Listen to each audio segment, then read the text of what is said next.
संबोधन हो रहा है, वो आप पहले सुन लीजिए। बड़ा एलपीजी कंज्यूमर भी है। हम दुनिया के चौथे सबसे बड़े एलएनजी इंपोर्टर, चौथे सबसे बड़े रिफाइनर और चौथे सबसे बड़े ऑटोमोबाइल मार्केट वाले देश हैं।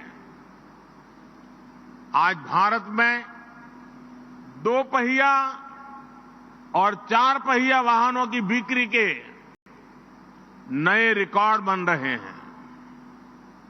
भारत में ईवीज की लगातार डिमांड बढ़ रही है। ऐसे अनुमान भी है कि भारत की प्राइमरी एनर्जी डिमांड 2045 तक दोगुनी हो जाएगी।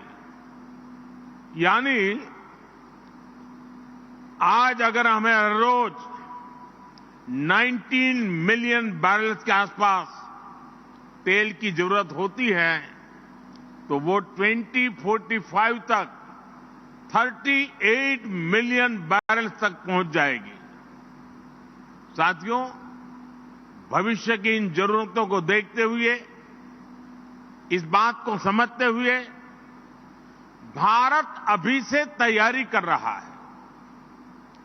बढ़ती हुई एनर्जी डिमांड के बीच भारत देश के हर कोने में एफोर्डेबल एनर्जी को भी इंश्योर कर रहा है।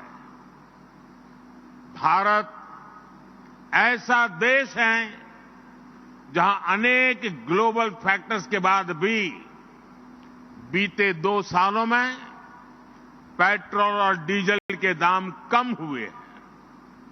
इसके अलावा भारत ने 100% इलेक्ट्रिसिटी कवरेज हासिल करते हुए बिजली को करोड़ों घरों तक पहुंचाया है।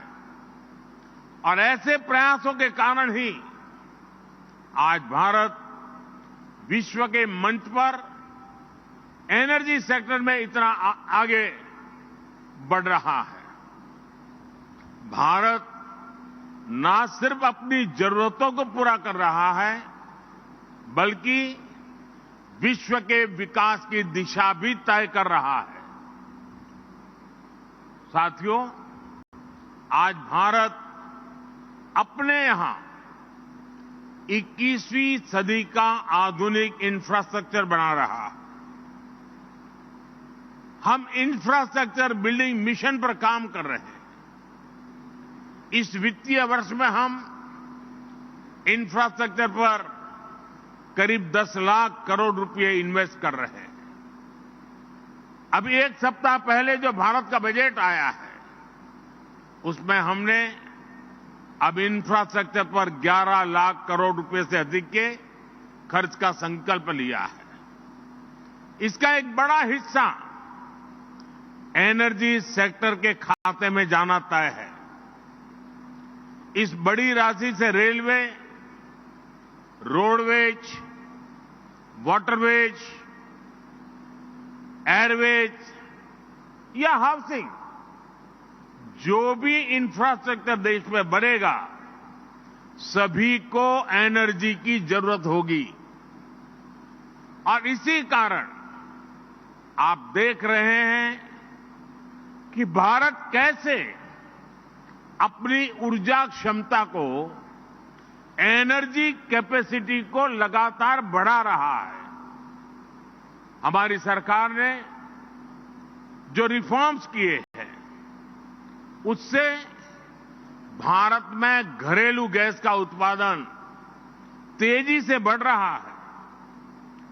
हम प्राइमरी एनर्जी मिक्स में नेचुरल गैस को 6% से बढ़ाकर 15% तक करने के लिए प्रयास कर रहे हैं। इसके लिए अगले 5-6 वर्षों में करीब $67 बिलियन का निवेश होने जा रहा है। हम पहले ही विश्व के सबसे बड़े रिफाइनर में से एक है। आज हमारी रिफाइनिंग कैपेसिटी 254 MMTPA से अधिक हो गई है। हमने 2030 तक भारत की रिफाइनिंग कैपेसिटी को 450 MMTPA तक पहुंचाने का लक्ष्य रखा है। भारत पेट्रोकेमिकल और अन्य फिनिश प्रोडक्ट्स के क्षेत्र में भी एक बड़ा निर्यातक बनकर उभरा है। मैं आपको ऐसे कई और उदाहरण दे सकता हूं, लेकिन इन सारी बातों का मूल ये है कि भारत इस समय एनर्जी पर इतना निवेश कर रहा है जितना पहले कभी नहीं हुआ, और इसलिए आज दुनिया में ऑयल, गैस और एनर्जी सेक्टर से जुड़ा करीब हर लीडर भारत में निवेश करना चाहता है। कितने ही लीडर्स इस समय मेरे सामने बैठे हुए हैं। हम पूरी गर्मजोशी से आपका भी स्वागत करते हैं। साथियों, सर्कुलर इकोनॉमी भारत की प्राचीन परंपरा का हिस्सा रही है। तो ये थे प्रधानमंत्री नरेंद्र मोदी, जो इंडिया एनर्जी वीक गोवा में आज से शुरू हुआ है, वहीं पे संबोधन करते हुए कि कैसे भारत की कैपेसिटी एनर्जी सेक्टर में बढ़ती जा